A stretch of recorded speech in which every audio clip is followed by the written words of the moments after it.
Right then, so Nate Diaz versus Jorge Masvidal has happened, and Nate Diaz ended up coming away with a win via majority decision. Very bloody questionable scorecards, by the way, but I've seen loads of people saying that Jorge Masvidal was robbed in this fight and should have won. Personally, I don't think Jorge Masvidal was robbed. I don't think Masvidal was robbed in this fight. Um, Look, I'm a bit boring because I scored it a draw. I thought it was close, and I'm going to explain my reasons for it now. But yeah, let's be real though. Before I get on to that, judges scoring absolute shambles. It is in every boxing fight. I think I'm going to have to do a video on judging, to be fair, because it's an absolute shambles. 97 to 93 to Diaz, 98 to 92 to Diaz. Why is it that wide? It was an extremely close fight, and you would have thought that a judge would have had it to Masvidal, so it's a split decision either way, or a draw at least. But yeah, it is what it is. It was a decent fight. It was a good fight in my opinion. Like, it wasn't the sweet science by any means, but both guys went for it, did their thing. Overall, the reasons why I don't think Masvidal was robbed in this fight is because, let's be real, he was getting outworked throughout the fight. Diaz was throwing more basically every round than what Jorge Masvidal was, but I did score it a draw, so I am in the middle here. So Masvidal 100% landed the bigger shots, 100% landed the bigger, better, and cleaner shots throughout the fight. 100% Masvidal did that, but a big thing though is that a lot of times in quite a few of the rounds, Masvidal just simply did not offer enough. What was happening is that Diaz was doing well throughout the round, outworking Masvidal. Then towards the end of the rounds, Masvidal would come in with a few big shots, and would kind of they would kind of like really catch Diaz clean.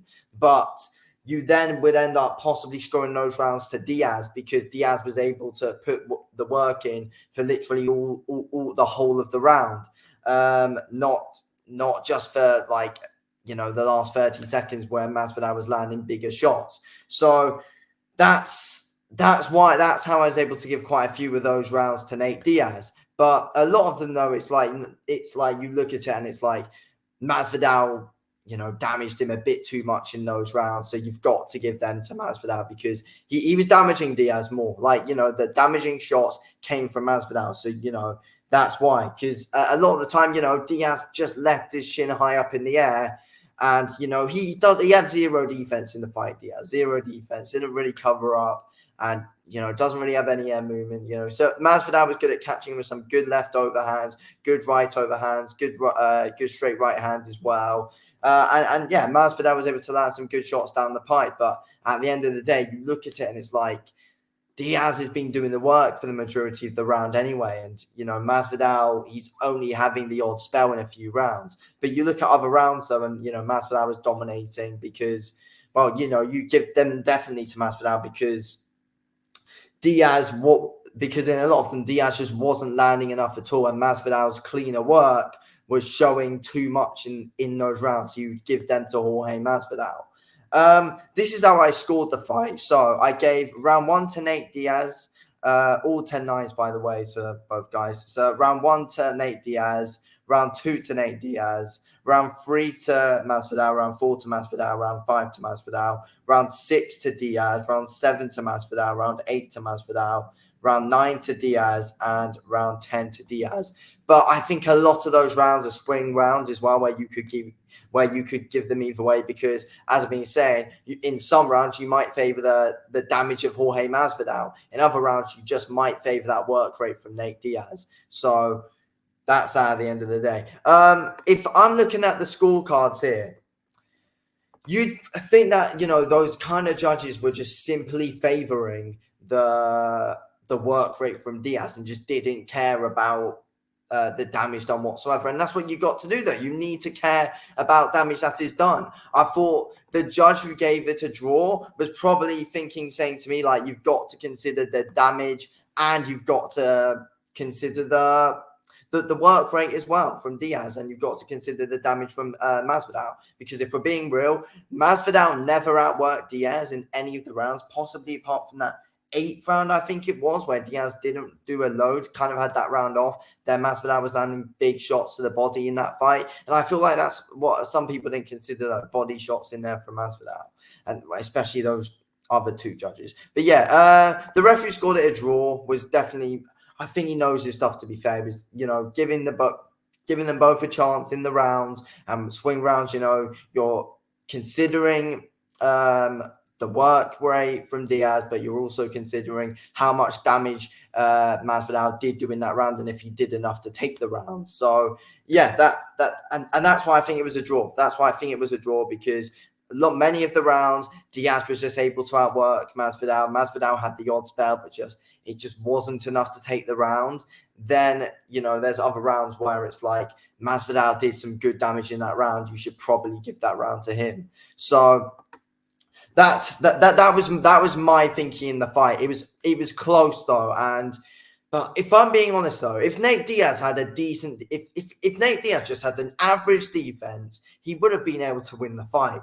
Simple as that. Because if he had that average defense where he was able to cover up a bit and make Masvidal miss, then he would have won the fight based on his work rate and all that by overwhelming Masvidal. But Masvidal was able to. But to be fair though, Masvidal did have his timing good. Masvidal did time himself well, and Masvidal definitely put his shots together better than what Diaz did. But Nate Diaz's cardio is just unreal. To be fair, he was able to keep up that pace for the whole fight, and Diaz didn't damage Masvidal really at any point in the fight, though. Like, I didn't really see Masvidal hurt at whatsoever in the fight. But a lot of the time, though, Masvidal just didn't throw enough. And that's the thing that cost Masvidal the win, in my opinion, is that he just did not throw enough in that fight. And that was a shame, because if he did, then it could have been a different story. But a lot of times in that fight as well, and the reason why I don't believe Masvidal was robbed is because I don't think Masvidal followed up enough on his work. Masvidal caught Diaz with some big shots, and Diaz just came back at him. But, I feel like there were moments that Masvidal should have capitalized on where, we could have done more to pick up the rounds, which he didn't. So that's my opinion on that. On the fight. It was good. I was pretty entertained by it all, to be fair. Yes, it was sloppy. It was nowhere near the sweet science. Like, let's be real. Neither guy is like a high-level boxer. And let's be real, like, they're both below that Jake Paul level, as we know, as Nate Diaz shown. Like, I saw an odds comment today as well, where I've seen a few people saying it. Oh, this fight completely showed me why Jake Paul very clearly paid off Nate Diaz. No, not at all. That's delusional. Jake Paul's a higher level than both these guys, 100%. He proved it against Nate, and he definitely beat Jorge Masvidal. Forgot what other thing I was about to say now. But yeah, look, overall, good fight. Good fight. I enjoyed it. And, it's certainly one where, people are talking about it. There's a lot of discussion around this fight for what the outcome is. Judging was an absolute disgrace, but the guy who gave it a draw, I can see where they're coming from 100%. I mean, I gave it a draw, but yeah, good one. Lots of discussion about it. Yeah, interesting stuff. It just depends how you score a fight, really. It depends how you like to score a fight. That's how you'd score it. But yeah, I think you've got to take everything into consideration of the work rate, damage, and how much of the work rate you're seeing, and how much has that work rate made up for the cleaner, more damaging shots that were made. That's what you've got to consider when scoring this fight, in my opinion. Anyway, thanks for watching this video, King Ols. Speak to you on the next one. Thanks for watching. Peace out.